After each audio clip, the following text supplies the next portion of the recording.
we all work together, we can stop child hunger.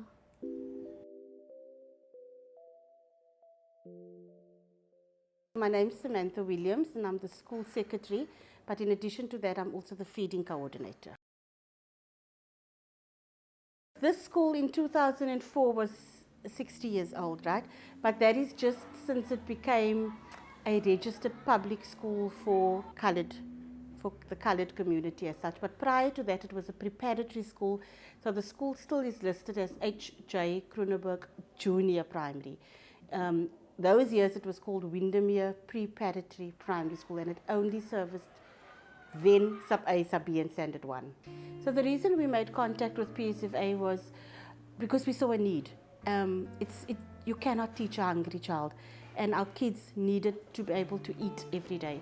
We were feeding them sandwiches and so, but even that became a hardship because you can't every day, and not everybody is willing to donate all of the time.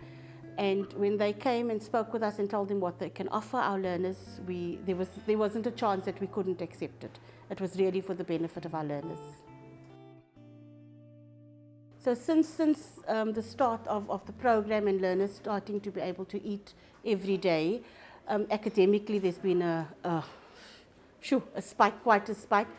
And it goes back to what I said earlier, you can't teach a hungry child. So kids were nourished, so they were able to think, they had the energy, the brain capacity to work. Absenteeism was down, the absenteeism rate declined because kids were at school every day, because they were getting a meal every day. And I think also there's just generally a sense of gratefulness. And I think it could be instilled from the parents' side, because now they were, saying you need to go to school, you're getting a meal. So yeah, that really made us happy, makes our hearts happy.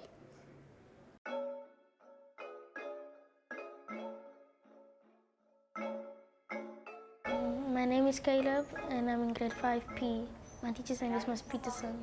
My favorite food is fish and rice. Like when I come in the morning, then I don't eat because my mom is like very busy. Then I come inside the feeding scheme, then what's called give us porridge and nice sugar. Then when I go back in class, then I feel fresh, like ready to do this. Like I know I'm gonna pass this exam.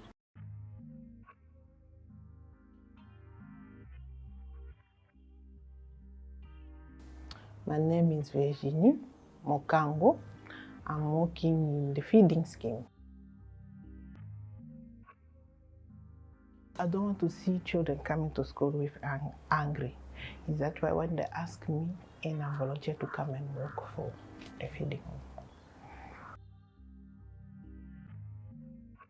In the morning, some children, when they come in the feeding, they are sad because they didn't eat.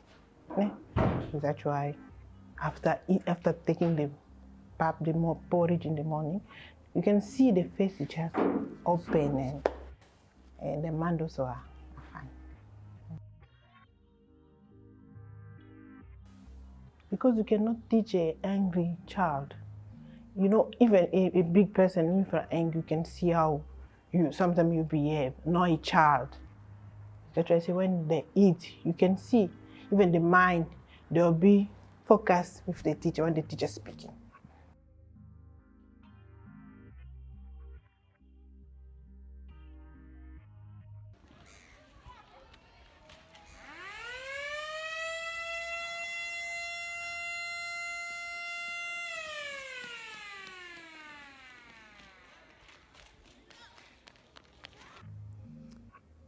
It's pretty amazing as it is now, and there are very few learners, especially the older learners, that have a pride issue, and I'm hoping that down the line we can teach our learners that pride has no place here, that there doesn't need to be that stigma attached to it, and if families and people and adults just educate our children that there's nothing wrong with it. I mean, I even encourage our teachers to go just so that the kids can get on board. So down the line, I'd really just hope that there would be that comfortableness around. It's okay to go to a feeding room. It's okay. Absolutely, and I don't just think child hunger, I think hunger is something that can be eradicated if more people came on board.